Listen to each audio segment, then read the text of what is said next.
Welcome, everyone. You probably noticed I'm here with Dr. Diane Langberg. Welcome, Diane. It's great to have you with us. Thank you. I'm glad to be here.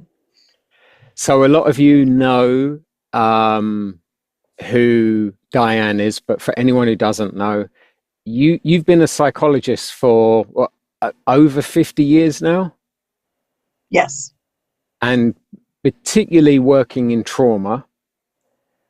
And I think one of the stories I love about you, Diane, is how when you started off, you were told, and this was before PTSD was that well known, you were told to not listen to your clients, right? To your female clients, was it? You were told don't listen to them?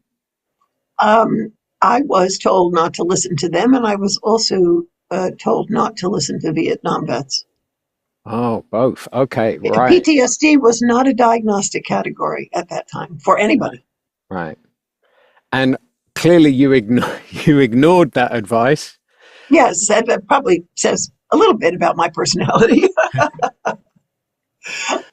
And you've been listening to survivors for years, and that is very much, I know you often talk about how you're still learning because you're still listening to survivors, learning from them.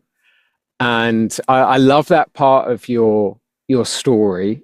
I love the fact that it comes out in all the books you write, that it's clear that you really listen to survivors of abuse. And as a result of that, you've got this new book that's just come out called it's a bit of a mouthful, the title. When the Church Harms God's People. Yes. And it's kind of a shocking title because the church should be a safe place. Well, it's an incredible oxymoron. Yeah, 100%. And so a lot of people have found the church hasn't been a safe place for them.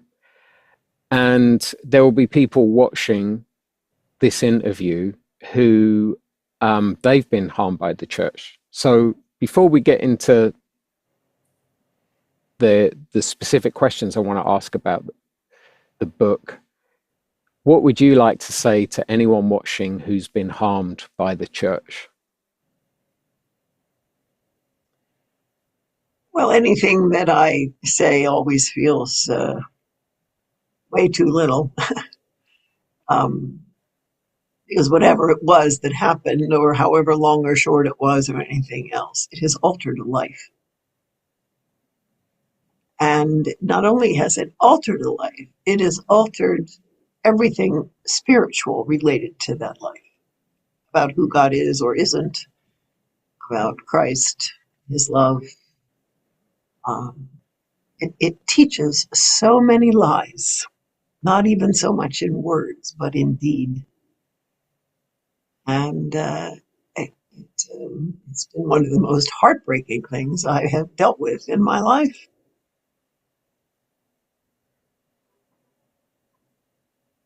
And the church continues in many ways to protect its institution, not the sheep. So they either lie and don't want to tell what happened, or they minimize what happened, or they blame the victim, or they think the victim should be all fine by now. There's any number of things like that indicate the protection of a system and not the sheep for which Christ died. So it's kind of like lies on top of lies, because first there's the lies when you get abused from someone, there's lies that as the victim you will naturally take on board about yourself. And then when it's done in a spiritual context, there will be even more lies put on about who you are spiritually and who God is and what does God think about you. And then if the church then covers it up to protect the institution, then you then believe even more lies about your worth and your value, because the institution is framed as more important than you, and then often you get blamed. So it's kind of like lies upon lies upon lies. It certainly is. And you're not only blamed, but you are seen as a threat to the church. Of course, the real threat is the abuser, not the victim. But that's often, if you talk about this, you're going to hurt the church, hurt God's name, things like that. Yeah, yeah, yeah. So in the book, you give quite a few examples of how this happens. And it's quite shocking. In fact, there was a point in the book where I was like, this is ridiculous that this book had to be written. It's shocking. And I guess now we have more technology around, which means we're more likely to have evidence of abuse happening, whereas in the past it might have been harder to get some of that evidence. And it seems like that, like as I read one chapter of your book, I felt like, oh, in church history, this age will be known as the church abuse cover-up age. Like, because as evidence has come to light, a lot of people have tried to cover it up instead of dealing with the predators, making the church a safer place. But I think some people will think that people like yourself, or people like me to a lesser extent, because we work with survivors, some people will think we've got a one-sided view and we are exaggerating how much abuse happens in the church. So I just wonder if you could speak to that in terms of how widespread is abuse in the church, and how could you speak to if anyone was thinking, well, you're going to be one-sided because you work with victims? Well, I don't know numbers for how much it's there, because there's still a lot we don't know.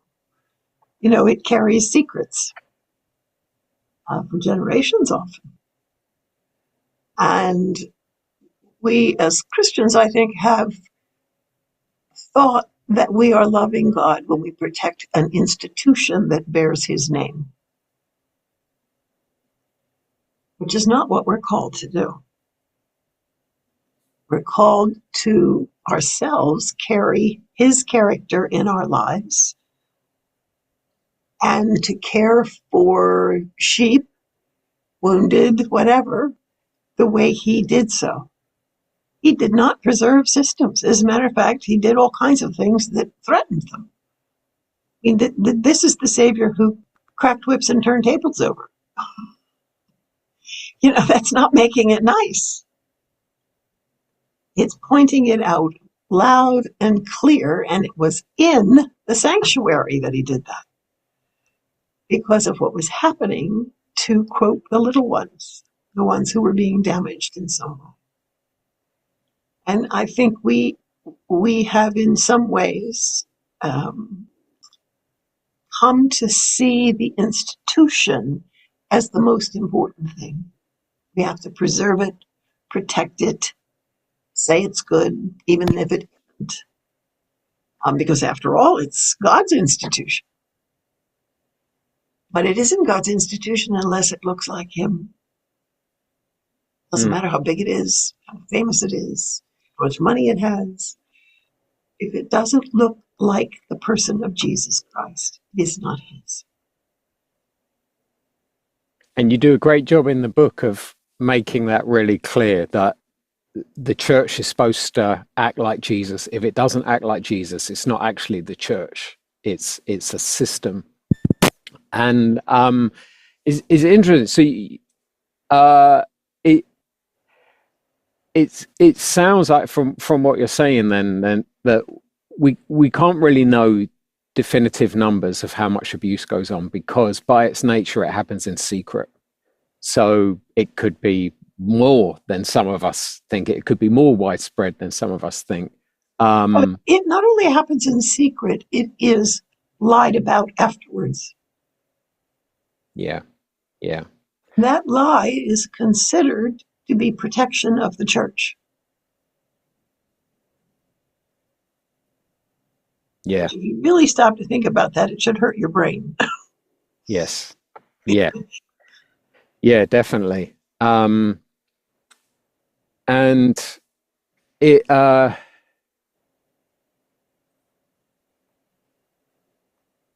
it kind of reminds me a bit as well about Freud. When Freud was meeting with women and children, they were telling him about being abused. And he got pushback when he started saying this, and he realized that people didn't want to hear him say that women were getting abused. And so then he started saying that women and children had these fantasies Yes. of what they wanted to happen to them. And years later, we've had the Me Too movement. We've had women speaking up about what's happened to them. And again, people don't want to hear it and will come up with other theories for why they're saying this. So there seems to be constantly be this push against listening to what survivors are saying. And it sounds a bit from what you're saying about Jesus turning over tables, that even if it wasn't widespread, even if abuse wasn't widespread in the church, any abuse should be something that we're flipping tables over about and saying, hey, if this is happening in the church, this is so unlike Jesus Christ that we are going to do everything we can to deal with this, to help the survivors and to deal with the predators and to help the church be a safe space. Yes. And I mean, part of, if you look through the Gospels, part of what Jesus did on many occasions about many things is turn on the lights. Things that were accepted, things that were named as good, things that were named as made from God or whatever. He kept cracking whips and turning tables over it, not just literally, though he did do it literally, but with his mouth. You know, he called things by their right name. Yeah. And it reminds me, you've got a great bit in the book that saying of if you turn the lights on, the rats will go. Well, that's a story. Yeah, from your From child. my grandmother. Yes. Yeah. I learned that at probably the age of 6 and had no idea how important that statement would become over the years. Can you tell us that story now quickly? Is that all right? Sure. She was she lived in the basic mountains of West Virginia, and she was a brilliant woman. Didn't have any money, all kinds of disadvantages. But anyway, I was visiting her one day. I don't know where my parents were, but they had let me stay with her for 2 or 3 days, which was a big deal. And I liked her porch with the swing on it. So I was helping her one afternoon into evening to do something about dinner. And she sent me from the kitchen to go down the stairs to the cellar, basically, in those days, and bring up something for her. And so I went down, I don't know, I think it was probably 3 wooden stairs. And when I hit the floor, the rats in the cellar started running. Now I'm 6 years old, and it's dark. So, needless to say, I had a feeling about that, and I went tearing up the stairs crying and telling my grandmother. And she took me by the hand, and we went down the steps, and she reached up and turned on the light. And the rats ran away. And she said, when you turn on the lights, not just real ones, but other rats will run. And I had no idea at the age of 6 that I was being taught something that would actually make an important impact on what was to later be my career. Yeah, yeah, yeah. And that's what Christ does. He turned on the lights. The Pharisees didn't like it. The rats don't like it. The ones making all the money off of trafficking don't like it. And sadly, in the Christian world, people in leadership who have fame and all kinds of things don't like it either. Mm. Yeah. And you do a great job in the book of explaining how those Pharisees and the systems that we often call church is not genuine church, it's Christendom. Yes. And I think for me in the book, it was the clearest. I'd heard you say some of these things before, but this was now the clearest in my mind of the difference between Christendom and the church. I think the book does such a good job of explaining that, which I thought was really, really powerful. So thank you so much for just painting it so clearly in the book. For churches, for genuine churches that want to follow Jesus and be like Jesus, what can they do to be safer spaces? Well,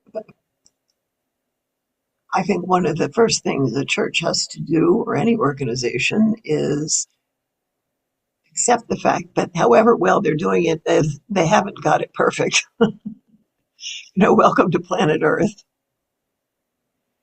And I think we have to look at our love of our systems, which can certainly be a church or a school or an organization of some kind, or even a certain family name or whatever. And those are the things we hold sacred and protect. Those are not the things that Jesus called sacred or protected. What he called us to is a likeness to him, no matter what the systems are doing. If they're doing well, good. If they're doing poorly, shine the light.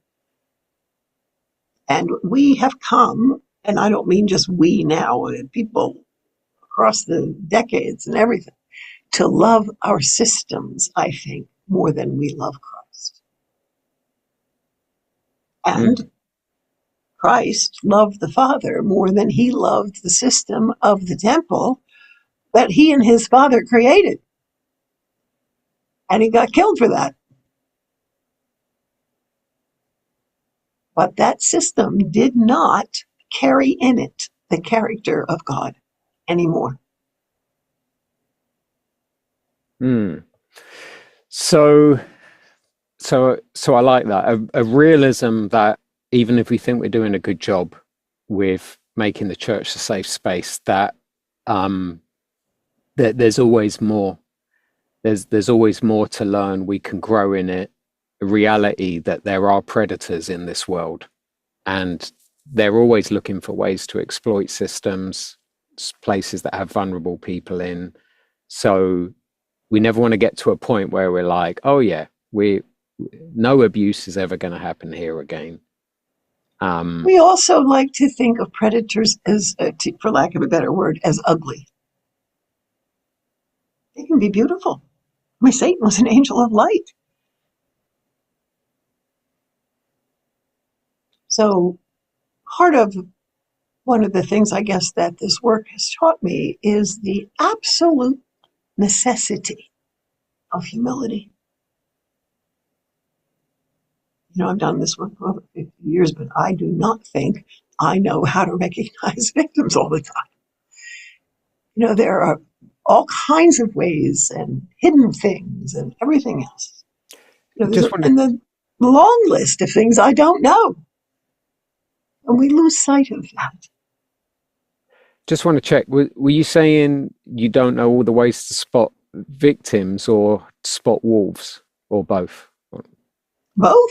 Right, I right. don't think any human being except Jesus Christ has that perfect. Mm-hmm. And you Yeah. think about somebody that you have known and respected, and somebody says, well, they did so and so. Your first response is, that can't be true. And you may listen and study it and find out it's true and believe it's true. But the first response is, that can't be true. And underneath that is the idea that I know this person, and this person wouldn't do this. We don't even know ourselves. Mm-hmm. Yeah. Yeah. And I can't remember if it's in this book or another book you wrote where you say how people think they can tell when someone's lying, but Mm-hmm. research shows that it's actually very hard to tell if someone's lying. Yes. Yes. There's all kinds of research to back that up, which Mm. makes us feel very nervous and scared. That's Yeah. why we want to believe that we're right. We Right. know how to do it. Mm. Um, in one of the questions I have then is in terms of say like seminaries where people are being trained to work in churches and some of the in-house leadership programs that churches will run, what is missing? And I think you've already maybe covered that when you've said we need to teach churches to not love their systems. So is there anything else that's missing from church ministry training? Well, and there are certainly exceptions. I'm not 100% across the board with what I'm going to say, but the fact of the matter is we typically teach people how to do the work. What we're not doing is teaching people that they need to do the inside work. Mm. And it doesn't have to be something like sexual abuse, but I hate to break it to you, everybody's a sinner. And we all have things we lean toward and whatever. And so the work of the self should always be a significant part of the work of learning how to pastor or lead or any of those things. And it's generally not, skills are taught, knowledge is taught, how to think about things is taught, but it's very rare to find out that who I am is something I've been called to look at, not Mm. just by myself, but with input from others. Mm. And I think that has to be an ongoing thing. Um, because you can do servant work, whatever, for a long time and do it well, but you get exhausted or you get annoyed or you hurt somebody, and it's not really hard to do. Mm. So that awareness has to be in us, and our openness to people pointing it out to us, and our hunger for Christ to point it out in us and teach us a different way. Mm. And that's not something that can just be taught in a classroom, is it? Like it requires Not at all. relationship and time and someone to help you through that on a day in, day out basis. Yes, and if we think about it, what it does is make clear, I guess, that the instrument of serving God, of helping people, all of that, is the person, not the knowledge, not the degree, not the position. Those are just other things. But it has to do with the character of the person and its likeness, its ongoing likeness to Jesus Christ. Mm. Mm. Yeah, yeah, and I love that about over the years you've emphasized when people have said, "What's the best?" People ask you, "What's the best modality of counseling for, and you always bring it back to character. Like the most important thing is, what are you being like as a person? Are you acting like Jesus Christ? Like that's more important than the modality. I found that really helpful. About the inner work, there's a quite shocking bit in your book where you say people ask how to spot wolves. How can we spot wolves? Wolves in sheep clothing, church leaders who are actually feeding off the sheep rather than being shepherds to the sheep, and rather than acting like a sheep themselves, following the good shepherd Jesus, they are wolves. And you say in the book that the first step is to identify wolf-like tendencies within. And it's quite a shocking thing, but you explain it really well, where you say, if any ways within us that we hurt people, if we turn a blind eye to them, we will start deceiving ourselves. And over time, that deceit increases. And not only does it mean we will hurt people, but it means when it happens, when other people exhibit those same qualities, we're more likely to turn a blind eye to it because we've been turning a blind eye to our own wolf-like tendencies. So it's really deep the way you explain in the book how you can end up with systems where people enable the wolves and the abusers. And you have these really good questions. I don't want to give them away, so I want people to read the book. For full disclosure to YouTube, I got given a copy of the book, and I am biased. I am biased. I know Diane, and I've always found her books amazingly helpful, and so I do want you all to get the book and read it. If you're in a church in the UK, I do want you to read this book. So I don't want to give away what these questions are, but you have these excellent questions for people to ask themselves. And I read through them and I was like, oh, after first just processing the questions for myself, I was like, I'd love to run a training program for people that takes them through these questions, that they're so helpful. But it leads me to this next question, because I went through the questions and I was like, I don't remember ever being taught stuff like this in my own training when I was training to be a pastor. And even when I use that word pastor, I'm trying to avoid using the word leadership, because it seems that most of the training uses the word leadership, like church leadership. You're the leader of a church. And we don't as much use the word pastor or servant or shepherd and or sheep, which you often make in your writings the point that pastors are first and foremost sheep following Jesus.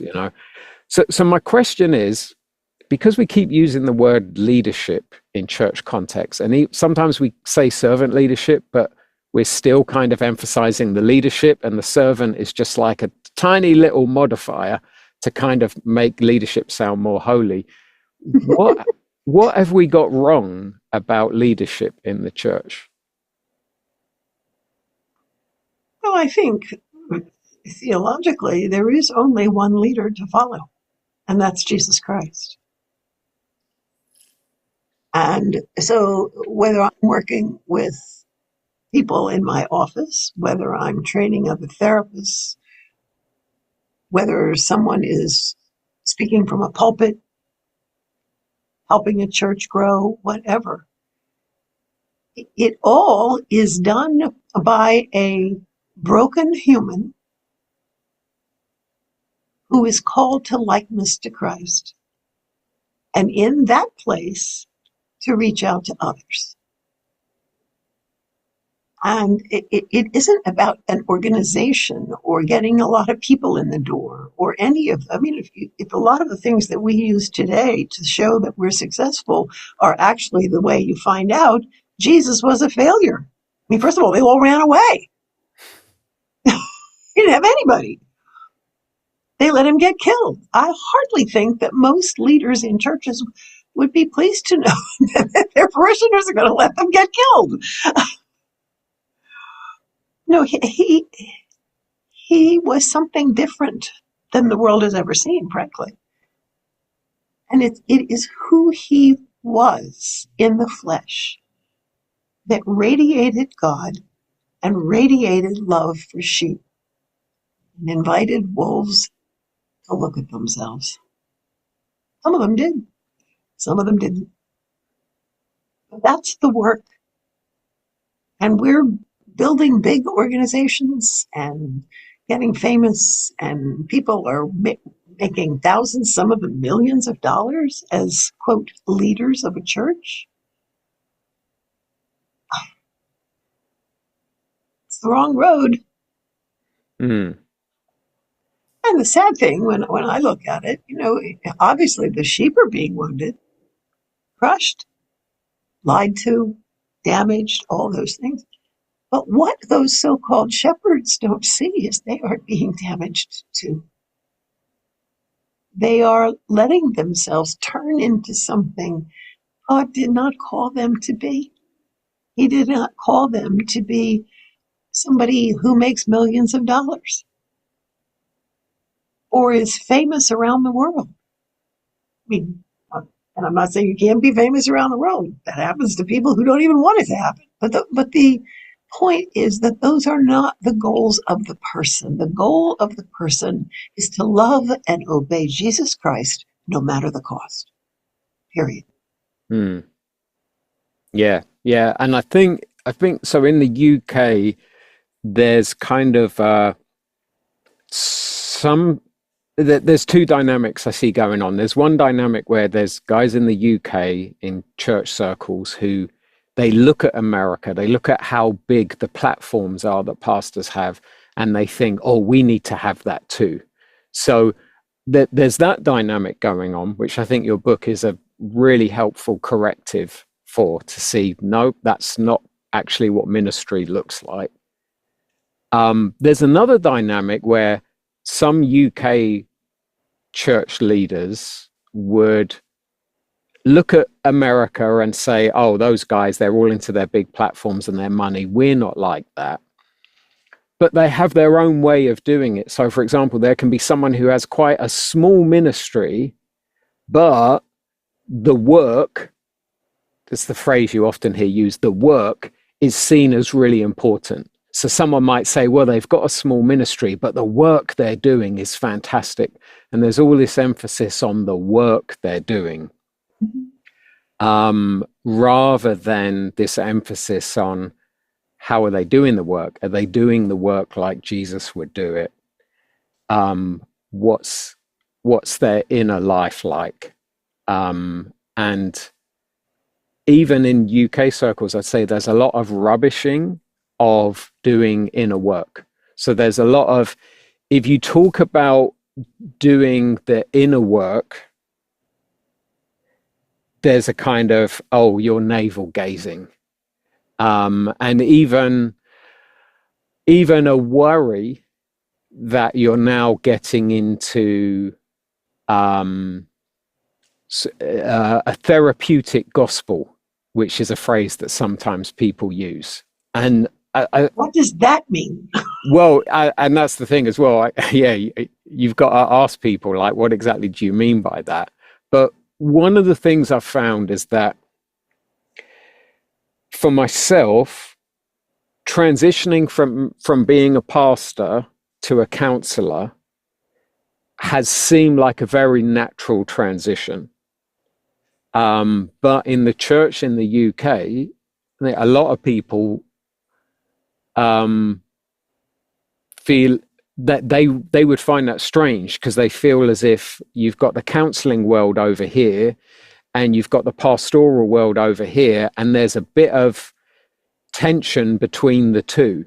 Mm-hmm. So I guess my question is, how can church ministers and therapists work well together? Well, I think it's going to take some work and some time. I think that hair or whatever has been not understood well. And I think there have been a lot of pastors who say, that's my job, it's not yours, kind of thing. And then there's a lot of therapists who say, that's my job and not yours, to the pastors. But the fact is that both of them are caring for the sheep, but they are often doing so in different ways. And at least as far as I know, most pastors through the years have not been truly taught how to work with a man or a woman who from the age of 4 until the age of 22 was sexually abused by a father and a grandfather. And if you really put yourself down into that, you're not going to take good care of the rest of your flock, because it takes time and it's slow and all of those things. And I think it leads, for example, to pastors wanting to give a verse to somebody and have it be all better, which it will not be. At the same time, somebody who's wading through a history like that, to have a community where at least a few people know what they're dealing with, people who love them, people who support them, people who do things with them to introduce beauty into their lives so they're not just all caught up in their heads with ugliness, people who act like Christ for them, which helps them really understand who he is as opposed to the awfulness they lived with while his name was being used. It's a twosome that frankly can be very beautiful and powerful in a life or many other lives. Thank you. That is really helpful answer. Yeah, I really like that. I've got a final question about the book. If you could have added another chapter to the book, what would it have been about? Well, I can give you two pieces. One will seem like something that's already in it, but more. Part of what I'm finding, just in terms of things coming to me and asking for help, or speaking engagements coming up, or something like that. The two things that I continue to get things about are to say more about Christian leaders or pastors or whatever. And for whatever it's worth, I do have more to say. It's not all in the book.